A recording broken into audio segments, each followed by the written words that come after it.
Pertama-tama mari kita panjatkan puja dan puji serta syukur dan syukur kehadirat Allah Subhanahu wa Ta'ala, yang mana pada pagi hari ini Allah masih saja memudahkan langkah kita untuk melakukan suatu rangkaian ibadah, dengan harapan ibadah yang telah kita laksanakan dan yang akan kita laksanakan semua itu diterima dan dijabah oleh Allah Subhanahu wa Ta'ala.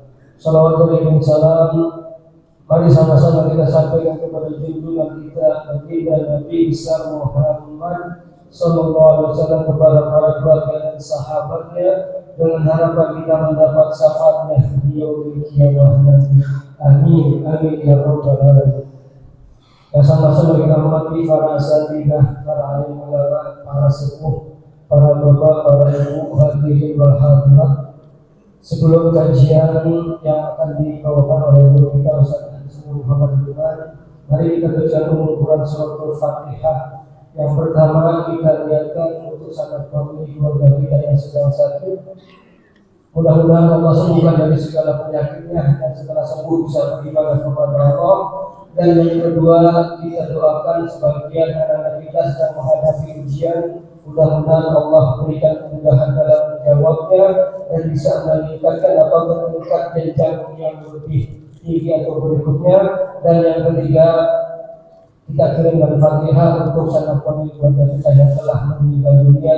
Mudah-mudahan Allah menerima segala ibadahnya, Allah mengampuni segala kekhilafan dan kuburnya dijadikan Allah menjadi jannah. Dan yang terakhir kita baca Quran surat Al-Fatihah.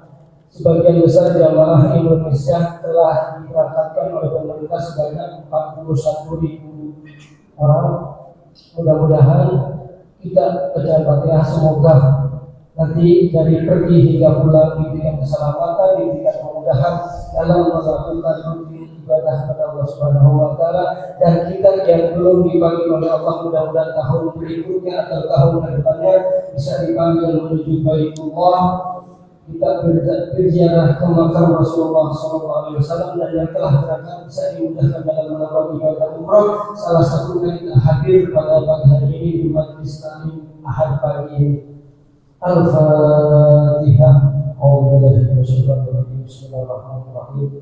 Alhamdulillahirabbil alamin arrahmanir rahim maliki yaumiddin iyyaka na'budu wa iyyaka nasta'in ihdinas siratal mustaqim siratal ladzina an'amta 'alaihim ghairil maghdubi 'alaihim waladdallin. Kami sama-sama kita mengucapkan puji yang akan disampaikan oleh guru kita Ustaz Muhammad Iman. Bismillahirrahmanirrahim. Assalamualaikum warahmatullahi wabarakatuh. Innal hamdalillah nahmaduhu wa nasta'inuhu wa nastaghfiruh wa na'udzu billahi min shururi anfusina wa sayyiati a'malina. May yahdihillahu fala mudilla lahu wa may yudlil fala hadiya lahu. Asyhadu an la ilaha illallah wa asyhadu anna Muhammadan 'abduhu wa rasuluhu la nabiyya ba'dahu. Allahumma shalli wa sallim ala nabiyyina Muhammadin wa ala alihi wa sahbihi ajma'in, amma ba'd. Yang saya hormati para asatidz, para sesepuh,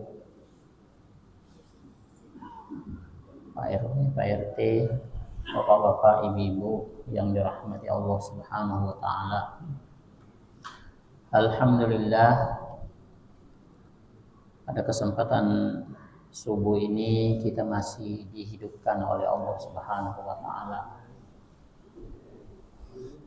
sehingga kita memulai hidup kita dengan beribadah kepada Allah.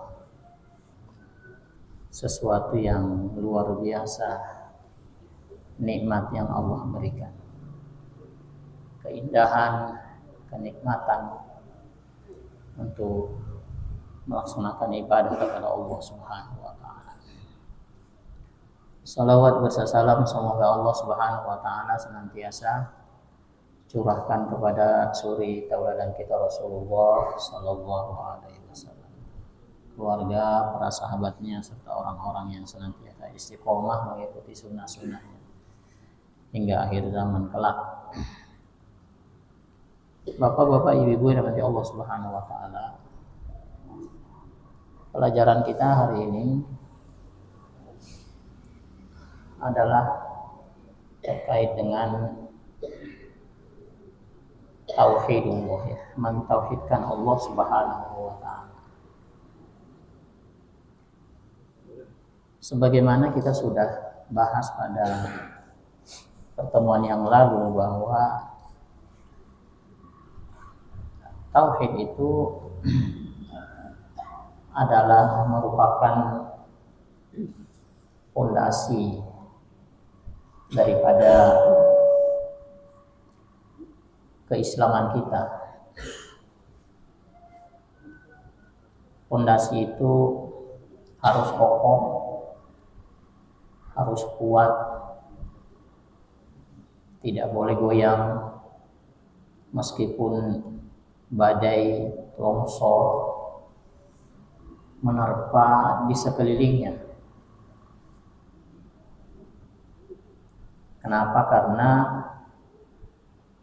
fondasi yang rapuh itu akan menyebabkan kehancuran dan malapetaka dari seluruh bangunan yang ada di atasnya.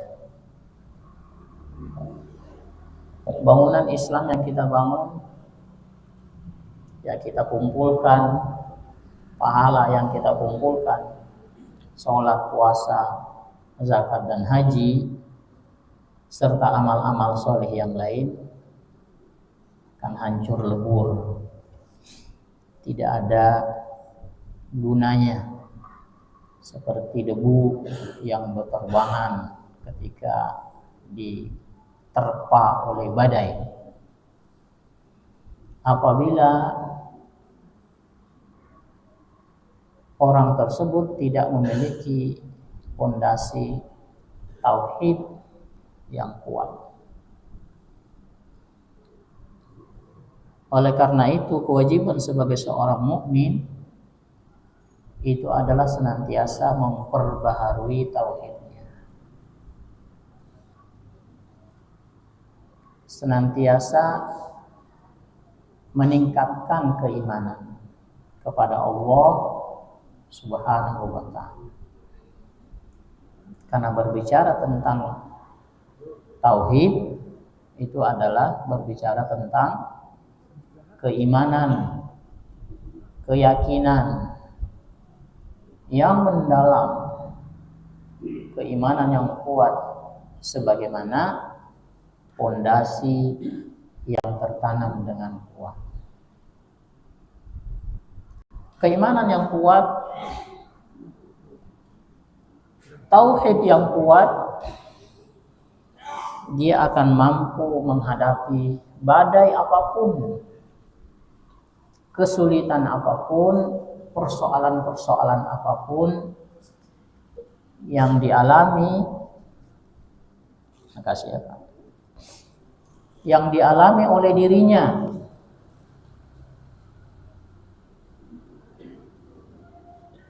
Sehingga dia mampu melewati tahun-tahun perjalanan hidupnya sampai pada akhirnya dia selamat dalam menghadap Allah Subhanahu wa ta'ala dengan kalimat pemungkasnya, kalimat thayyibah, la ilaha illallah Muhammadur Rasulullah. Man akhiru kalamihi la ilaha illallah dakhalal jannah. Barang siapa yang mengakhiri lisannya dengan kalimat la ilaha illallah, maka dia akan masuk ke dalam surga. Inilah cita-cita kita. Inilah yang senantiasa kita jaga, kita cari, agar supaya kalimat itu terucap di dalam akhir perjalanan kehidupan kita kelak. Bapak-bapak, ibu-ibu yang dirahmati Allah Subhanahu wa taala.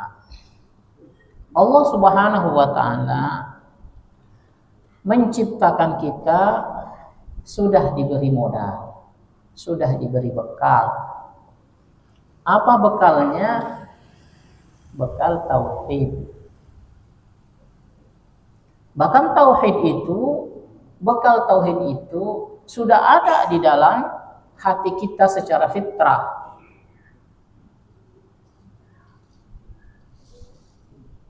Diawali dengan ketika kita berada di kandungan.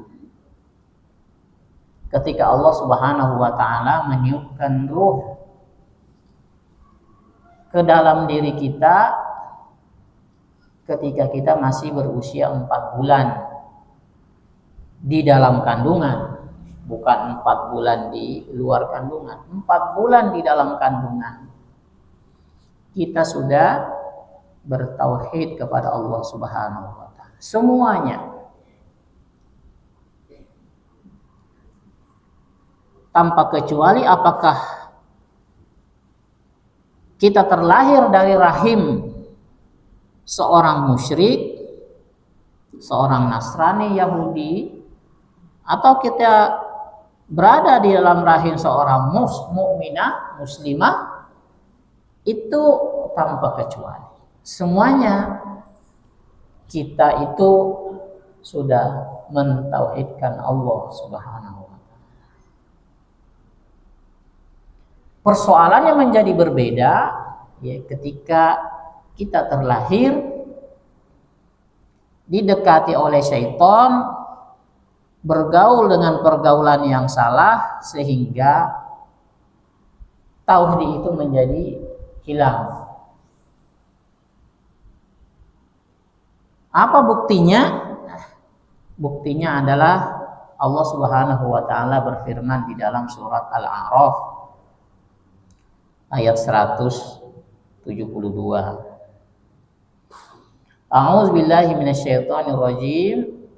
Wa idz akhadha rabbuka min bani adama min zuhurihim dzurriyyatahum wa ashhaduhum ala anfusihim alastu bi rabbikum qalu bala syahidna.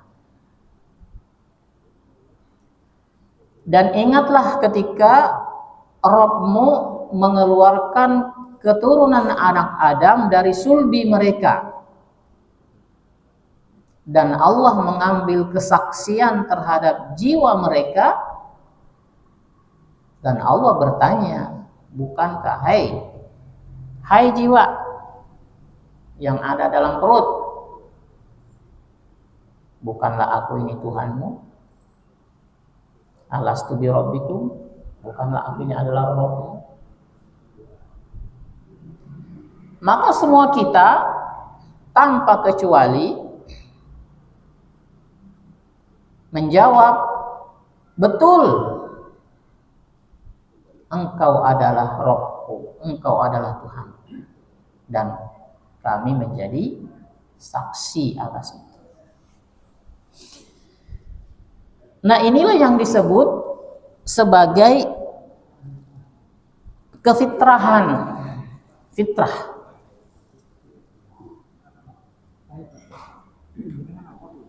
Fitrah itu apa? Fitrah itu adalah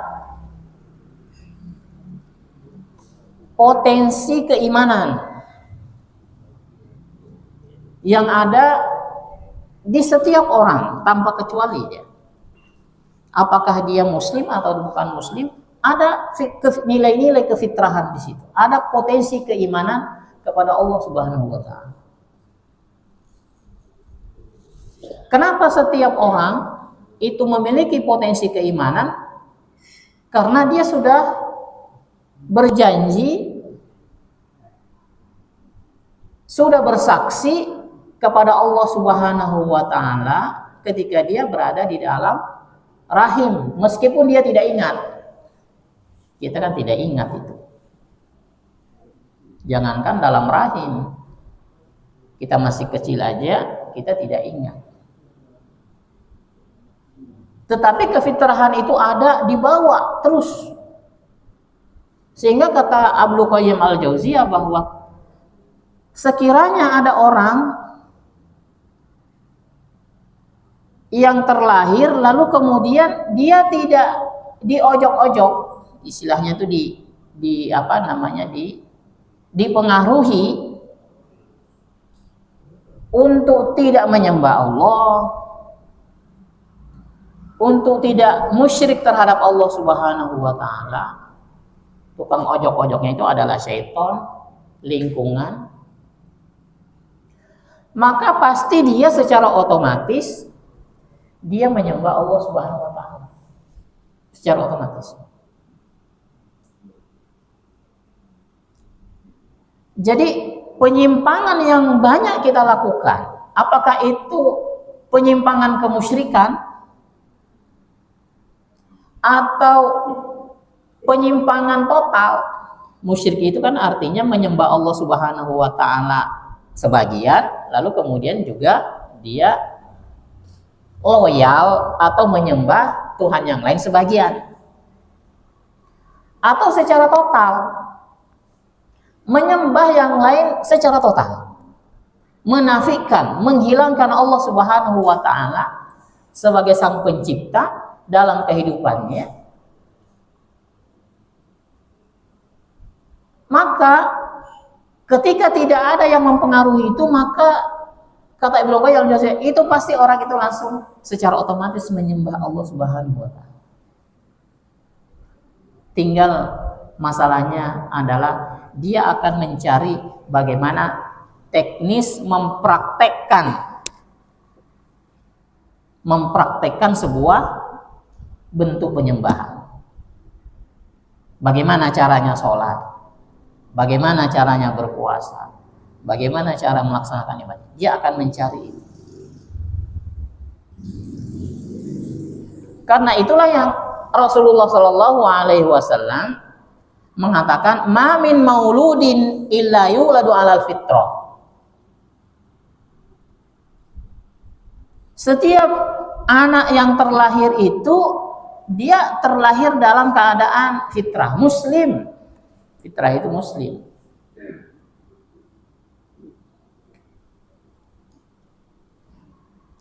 Dia terlahir dalam keadaan. Namun dalam perjalanannya fa abawahu yuhawidanihi au yunassiranihi au yumajjisan. Karena orang tuanya lah, orang tua ini diidentikan dengan lingkungan dia hidup, lingkungan dia berada, sehingga dia sampai kepada nalar yang sempurna,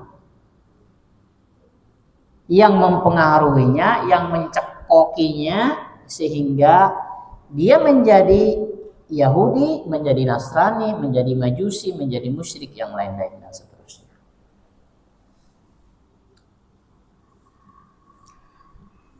Kita mempelajari tauhid ini itu adalah sesungguhnya mengembalikan kefitrahan itu. Bukan mencari yang belum ada atau yang belum kita ketahui. Kenapa? Karena kefitrahan itu atau tauhid itu sebetulnya sudah ada di dalam diri kita. Jadi ibaratnya itu mengembalikan kepada keaslian daripada kemanusiaan kita. Aslinya manusia itu adalah mentauhidkan Allah Subhanahu wa taala. Aslinya. Karena ada kotoran, karena ada debu, karena ada penyimpangan, sehingga itu menjadi rusak, menjadi amburadul, sehingga kita mempelajari tauhid itu adalah mengikis, mengamplas karat-karat yang menempel itu, menggosok debu-debu kotoran-kotoran itu sehingga kembali lagi kepada kefitrahan atau menjadi seorang muslim. Karena itu Allah Subhanahu wa taala mengatakan fa'aqim wajhaka lid-dini hanifa. Fitratallahi allati fataran nasa 'alaiha la tabdila li khalqillah. Zalika ad-dinul qayyim walakinna aktsaran nasi la ya'lamun. Hadapkan wajahmu, hadapkan dirimu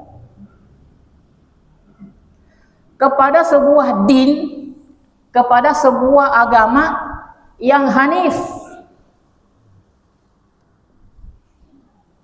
yang original, bersih, asli, original, sesuai dengan awal ruh itu dimasukkan ke dalam janin 4 bulan itu. Hadapkan wajahmu ke sana.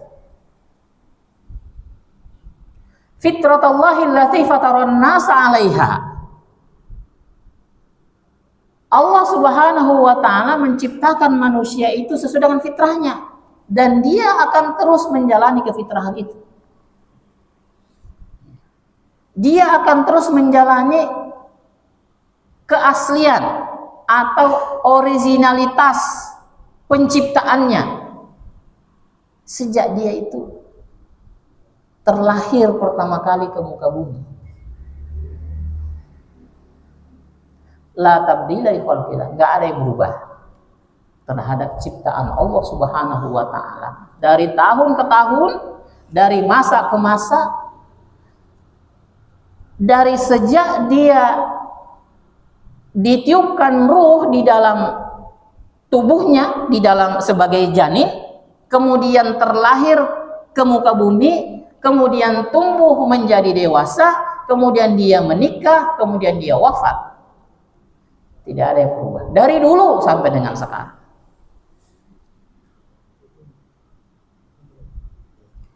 Zalika dinul qayyim.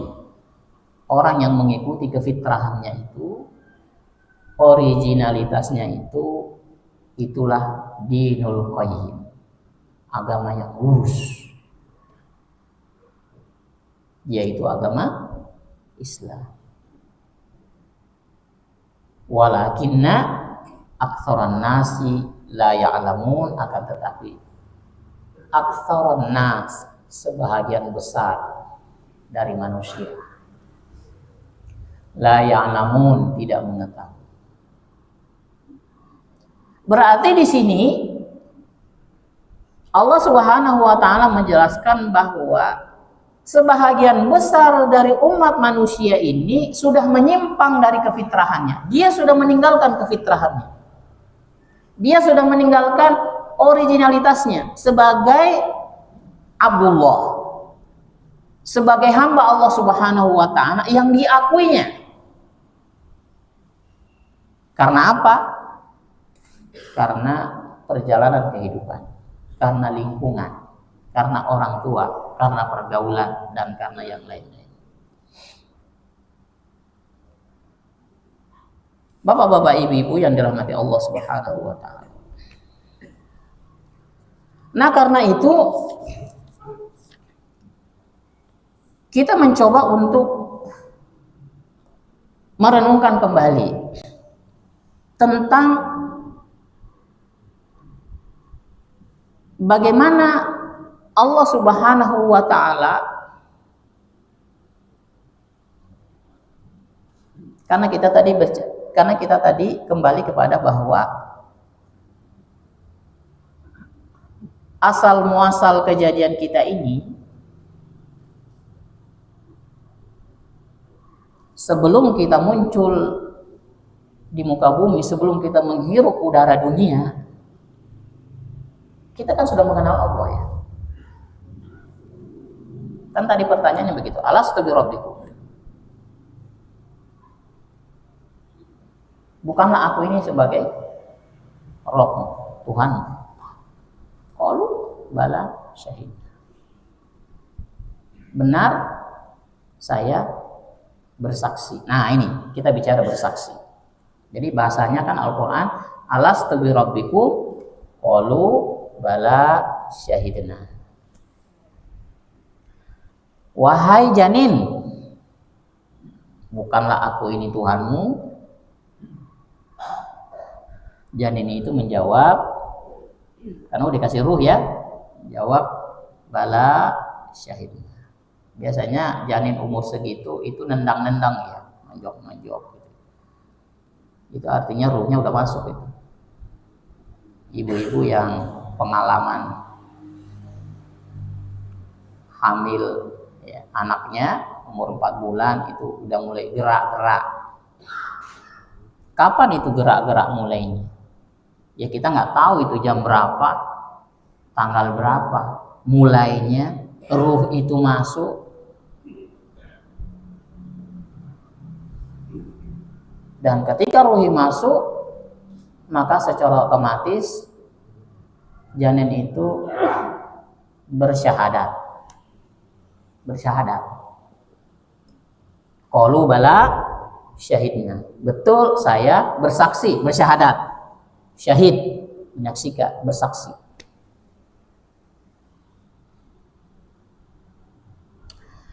Nah, saya ingin sedikit menjelaskan tentang bersaksi. Karena di sini ada kata-kata syahidna. Dan ini juga menjadi kalimat yang ada di dalam kalimat syahadat. Asyhadu alla ilaha illallah wa asyhadu anna Muhammadan rasulullah.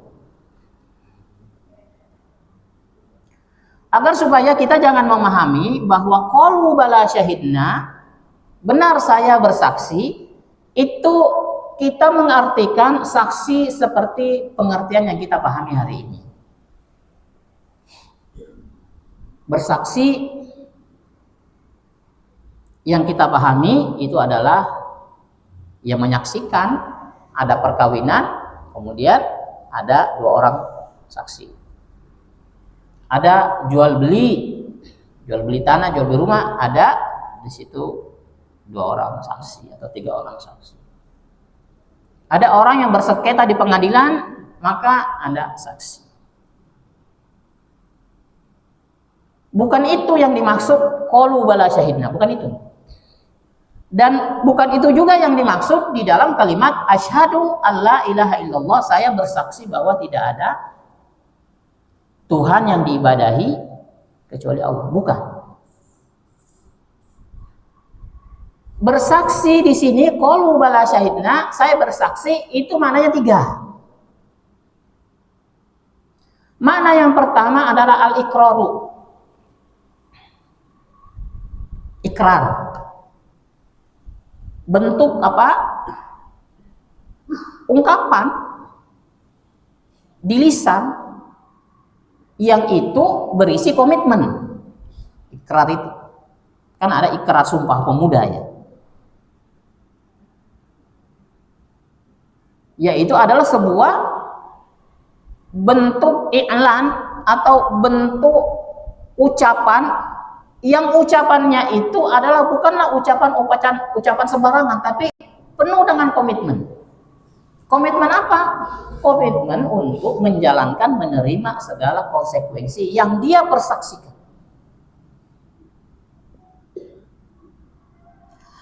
Makna yang kedua itu adalah al-qasam, bersumpah. Sumpah itu apa? Sumpah itu apa konsekuensi sumpah? Kalau dia mengatakan kamu yang mencuri duit itu, bukan. Kamu, bukan. Kamu, bukan. Sumpah, gitu ya. Artinya sumpah itu adalah, terus begini, kalau terbukti kamu gimana? Nah gitu ya. Kalau terbukti kamu bagaimana? Saya siap untuk dipenjara, siap untuk Ya siap untuk ditangkap, siap untuk dipenjara. Artinya apa? Ketika seseorang itu menyatakan sumpah, jangan lagi menanya ada hal yang lain di balik itu. Orang mengatakan saya bersumpah, itu muslim itu seperti itu. Kalau dia mengatakan bukan, iya kamu, bukan, sumpah. Kalau mengatakan sumpah, udah jangan ditanya lagi. Kenapa? Karena kalimat dia mengatakan sumpah itu, saya bersumpah itu adalah dia siap untuk menerima segala konsekuensi apabila dia menyimpang dari apa yang dia ucapkan. Sumpah. Kalau kita kebanyakan di pengadilan gimana? Begitu kok enggak? Sumpah, disumpah dulu ya. Ada sumpah palsu, karena itu orang yang melaksanakan sumpah palsu itu luar biasa azab Allah Subhanahu wa taala bagi orang yang bersumpah palsu, menjadi saksi palsu, yang sumpah palsu. Jadi jangan ditanya lagi ketika dia mengatakan sumpah.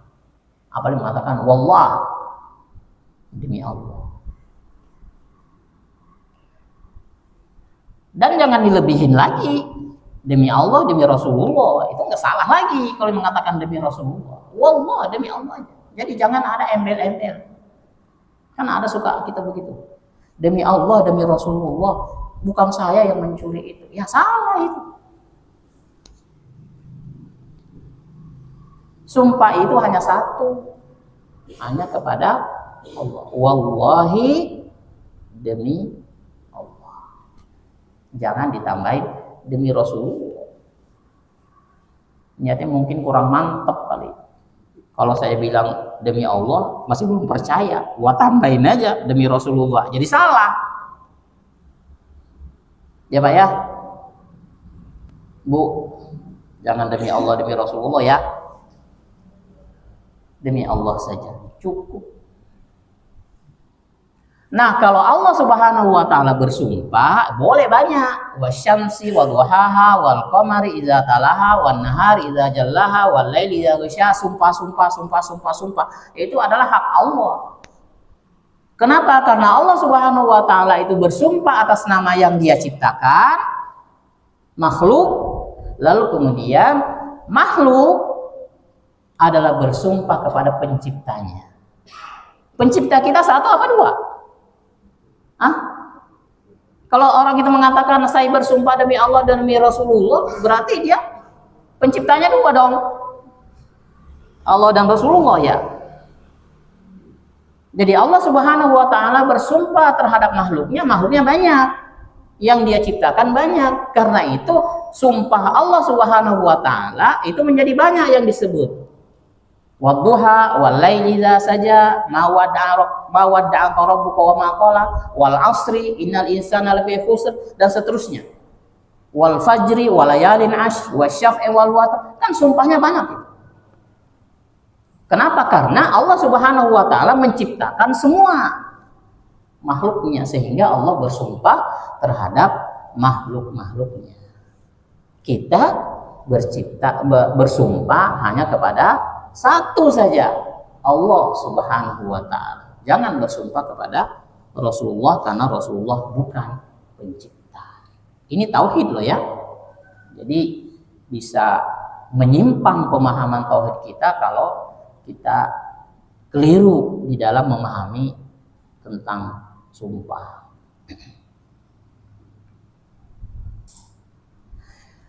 Jadi qalu bala syahidnya, wahai Allah saya bersaksi. Itu tadi yang pertama itu adalah dia mengikrarkan, yang kedua dia bersumpah.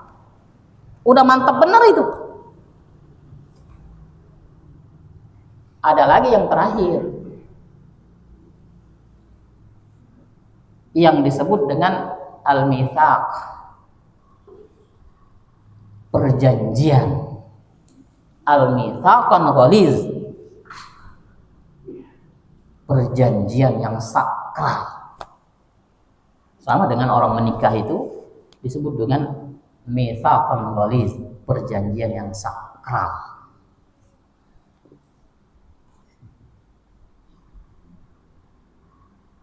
Nah, orang yang ada, janin yang menerima amanat, menerima persaksian bahwa dia akan mempertuhankan, menjadikan Allah Subhanahu wa taala itu sebagai Rabb-nya, dia berada di dalam sebuah ikatan mitsaq, perjanjian sakral.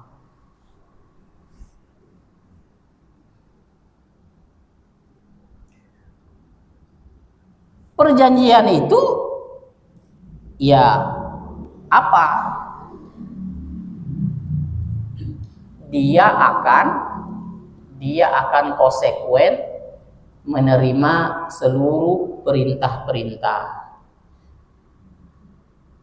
Dia akan konsekuen meyakini akan kekuasaan, kebesaran, keagungan Allah Subhanahu wa taala sebagai penciptanya.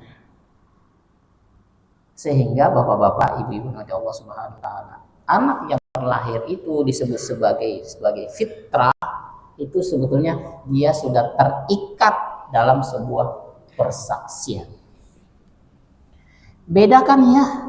Jadi kalimat kata-kata bersaksi di dalam kalimat qalu bala syahidna itu berbeda dengan ya persaksian atau bersaksi ketika orang itu bersaksi di pernikahan, bersaksi di pengadilan, atau dia bersaksi di jual beli, itu sama sekali sangat berbeda.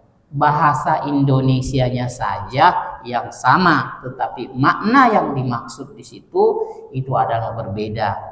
Kenapa? Karena tidak ada kosakata bahasa Indonesia yang pas sama dengan makna kata-kata syahid, bersaksi. Nggak ada.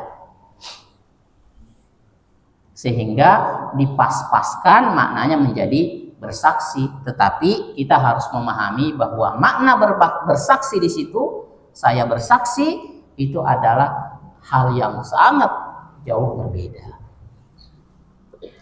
Bapak-bapak, ibu-ibu yang dirahmati Allah Subhanahu wa taala. Kalau begitu,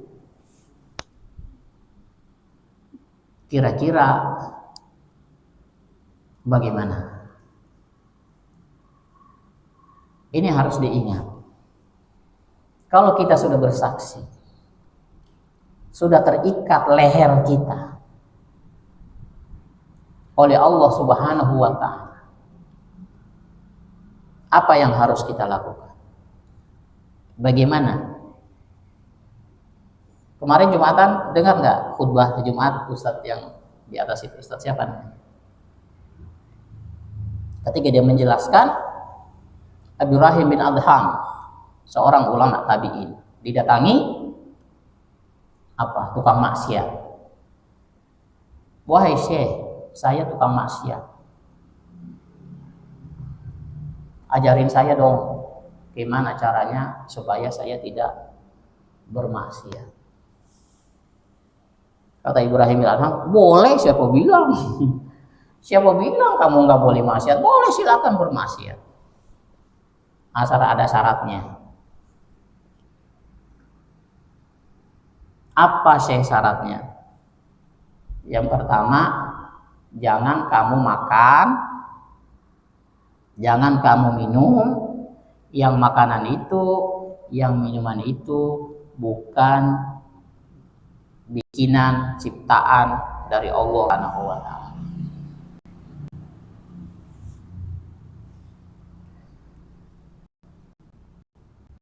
Nah, semaksiat-maksiatnya orang ini, ahli maksiat, dia paham gitu bahwa tidak ada makanan,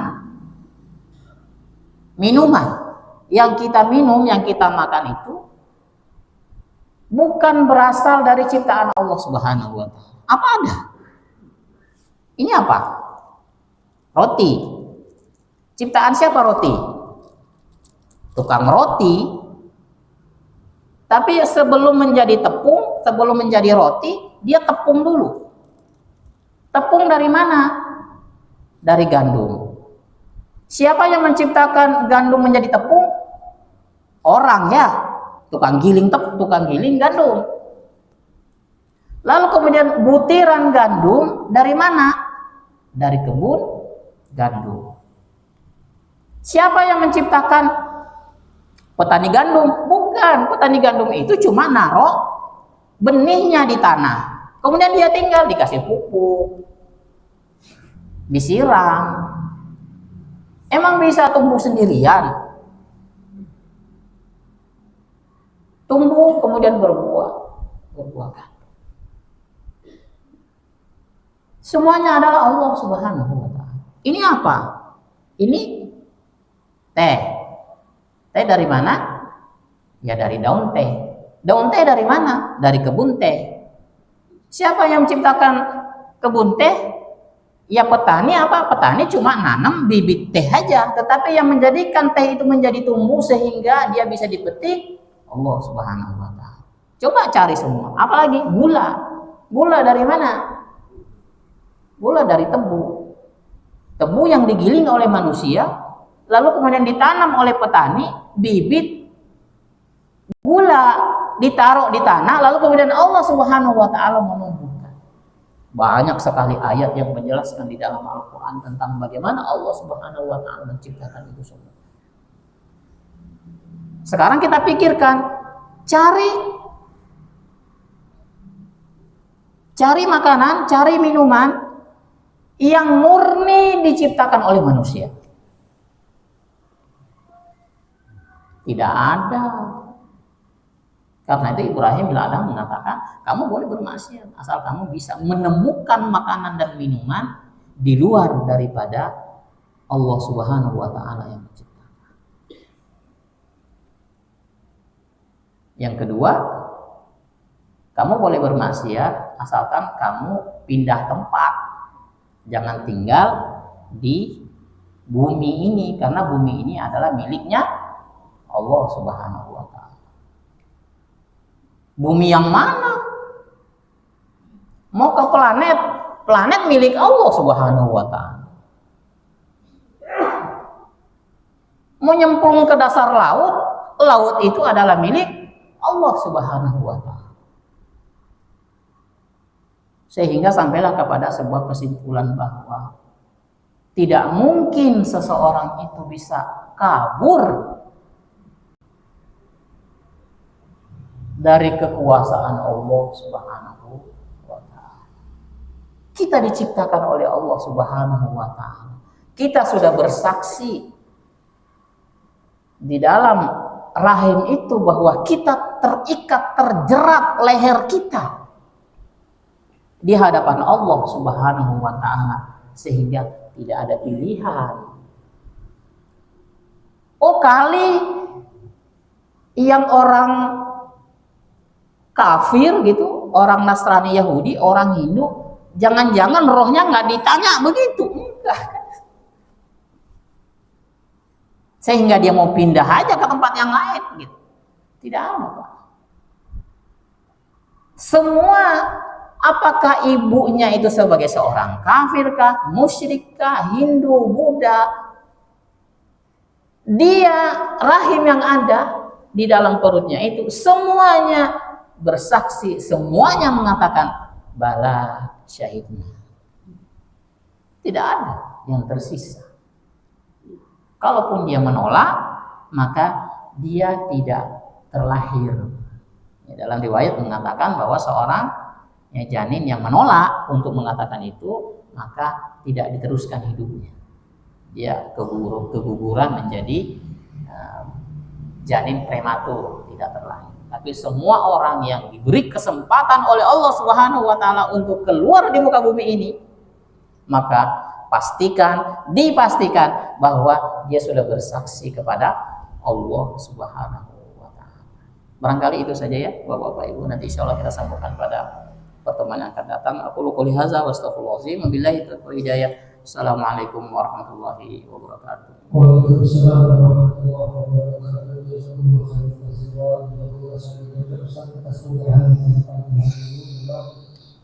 Tak banyak yang bisa di akhir hidupnya mengucapkan kalimat la ilaha illallah Muhammadur Rasulullah. Maka kita berdoa kepada Allah semoga di akhir hayat kita bisa mengucapkan la ilaha illallah Muhammadur Rasulullah. Dan siapa yang mengucapkan kalimat akhir la ilaha illallah Muhammadur Rasulullah, dia pasti akan terjamin masuk surga Allah Subhanahu wa taala. Semoga Allah memudahkan kita, dan apabila Allah mematikan kita, mudah-mudahan Allah mematikan kita dalam membawa iman, membawa Islam, dan kalimat terakhir kita adalah la ilaha illallah Muhammadur Rasulullah. Amin ya rabbal alamin. Mungkin ada pertanyaan satu atau dua, karena masih ada beberapa waktu. Oh, ada.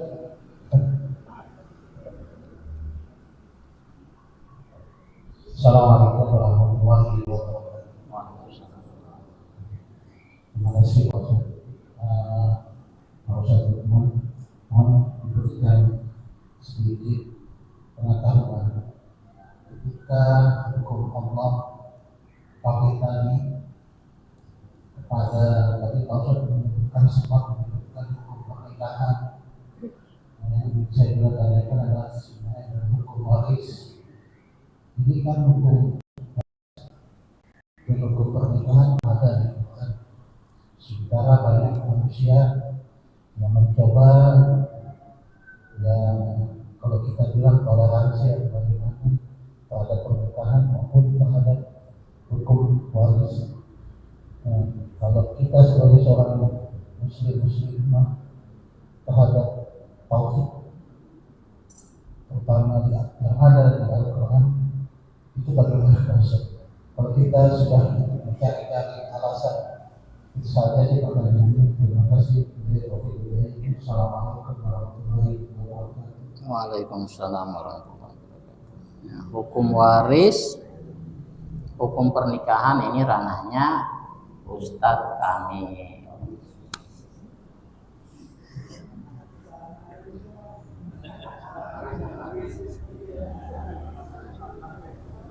Saya tidak berani menjawab lebih panjang,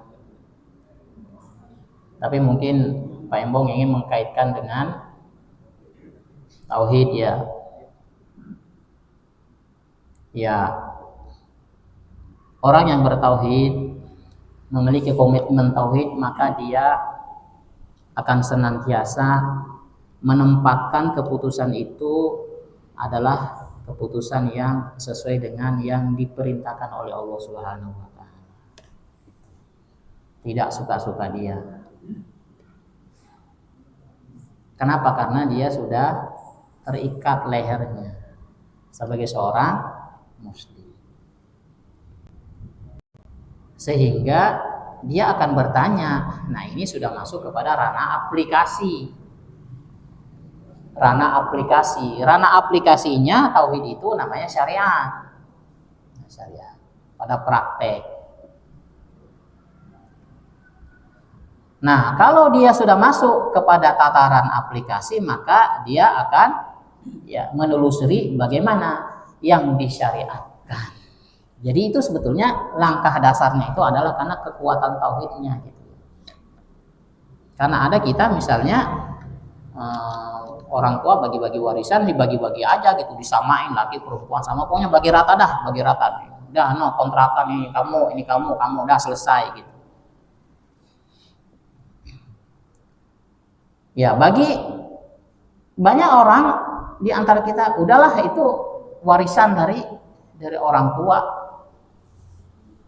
Mereka tidak mencoba untuk mengembalikan kepada bagaimana yang Allah Subhanahu wa taala suruh dalam hal urusan membagi warisan.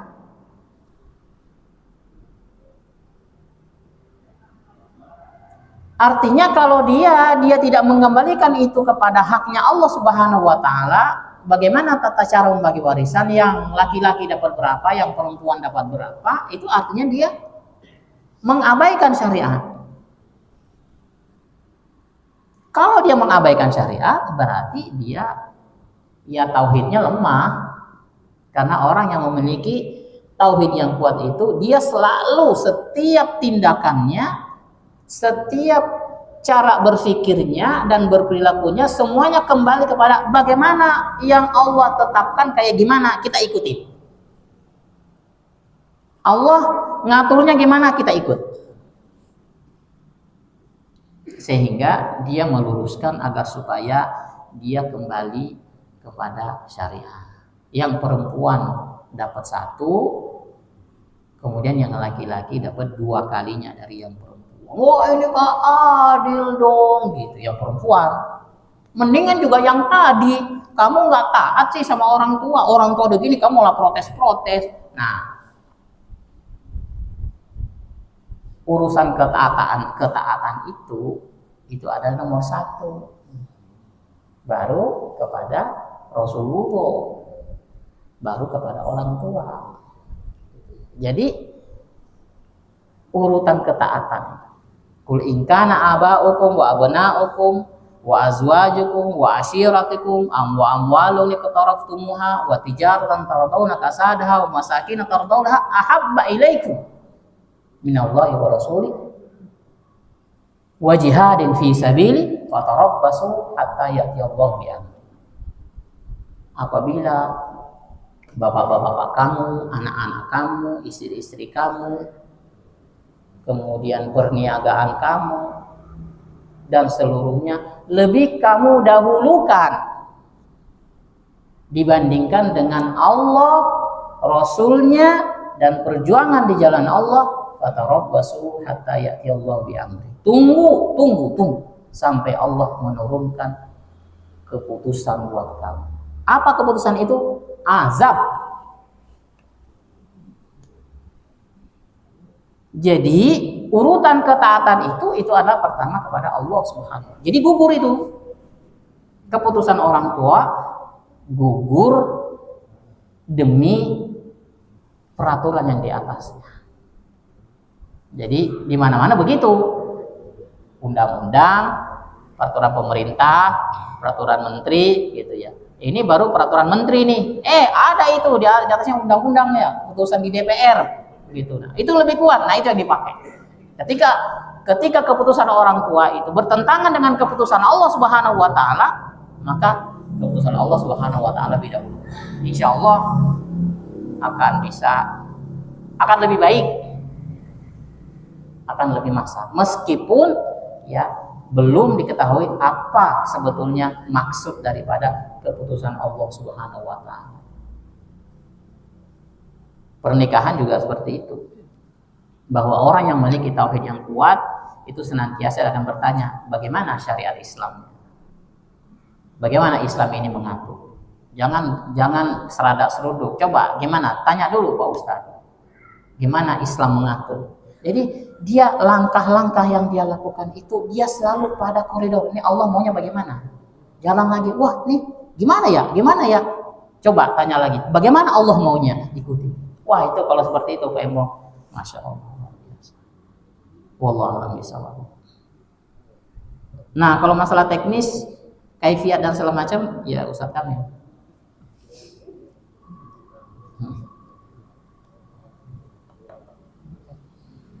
Dah.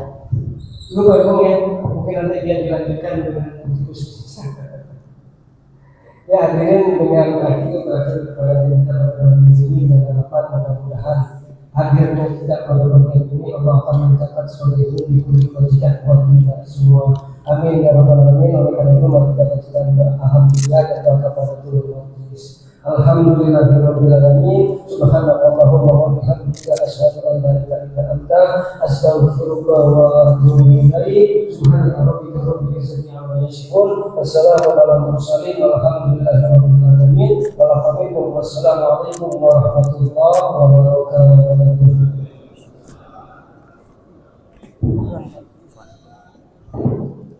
Makasih Pak pencerahan.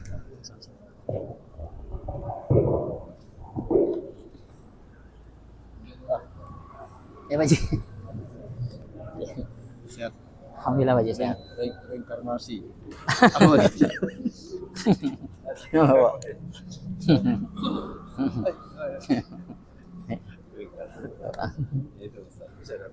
Apa? Hah? Kau jam berapa?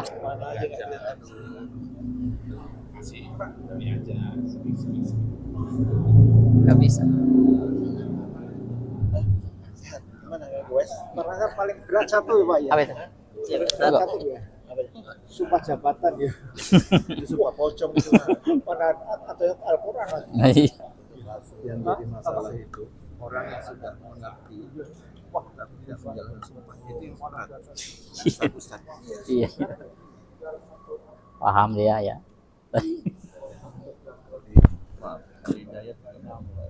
Oh gitu ya. Karena materi.